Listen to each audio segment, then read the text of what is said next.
And so one thing before we move, well, I mean, we still got a lot of COVID topics to go on, but I know that the NFL has actually released their testing protocol from now on.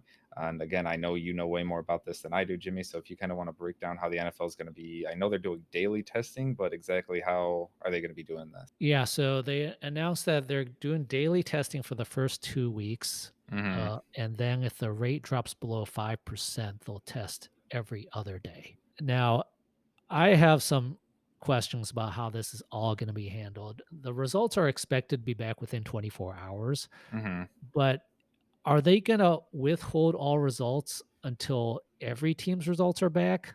Because I wanna know what's gonna happen on game day. Let's say they're testing players Sunday morning.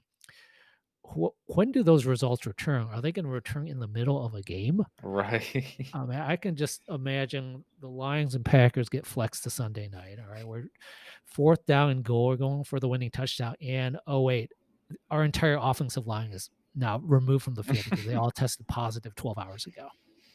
Yeah, So when how are they gonna handle these results, and how are they gonna handle them if they're returning in the middle of a game? exactly.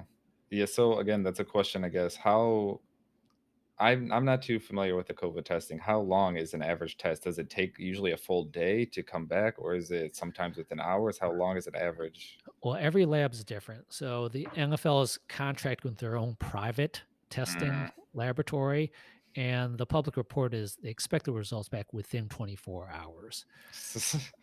Again, that's such a gray area. Again, if the results come back in 12 hours, what are they going to do? Like, if we're playing the Packers and the Lions results come back 3 hours before the Packer results, are we gonna have to pull our guys off, but the Packer guys can play in the game? Or are they gonna withhold all the results until everybody's results are back, which medically is gonna be unethical because now you got a bunch of guys you know are positive that you're letting play in a game. It's a little crazy if they are actually gonna be testing players daily. This is why I always thought the idea of testing 3 times a week, like Monday, Wednesday, and Friday, Mhm. would be the least disruptive to the Yeah. games because those Friday tests, you'd have them back by Saturday, so you're not gonna have any of this craziness and chaos going down on game day. Yeah, exactly. That's like I know we've talked about it in previous episode. That's going to be the craziest thing to see if a player possibly tests positive on game day, game morning, or even in the middle of a game. It's going to be real crazy to see how that happens. And we all know it is very, very possible that the NFL, especially since you said they're using their own private facilities and their own private doctors, nothing in that I believe it's the HIPAA law, right? That they don't have to publicly disclose anything. Right.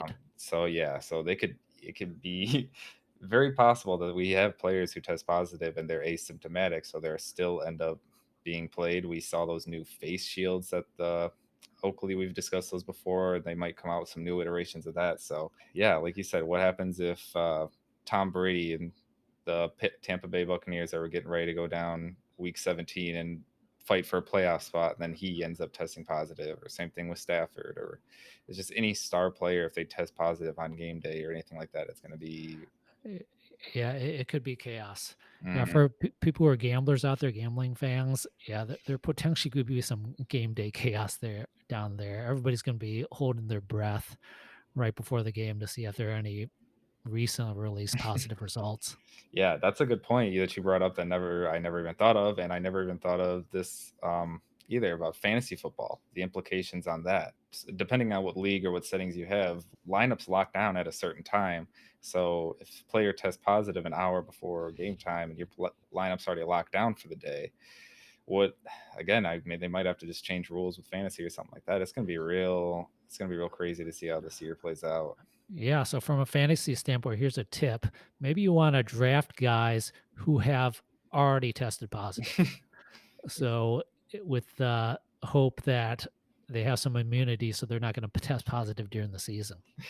Maybe that's another stat sheet I'm gonna have to print out at my fantasy draft, all the list of players who have tested positive. Right, or just keep it to yourself and maybe get a little bit of a leg up on. Exactly. There you go.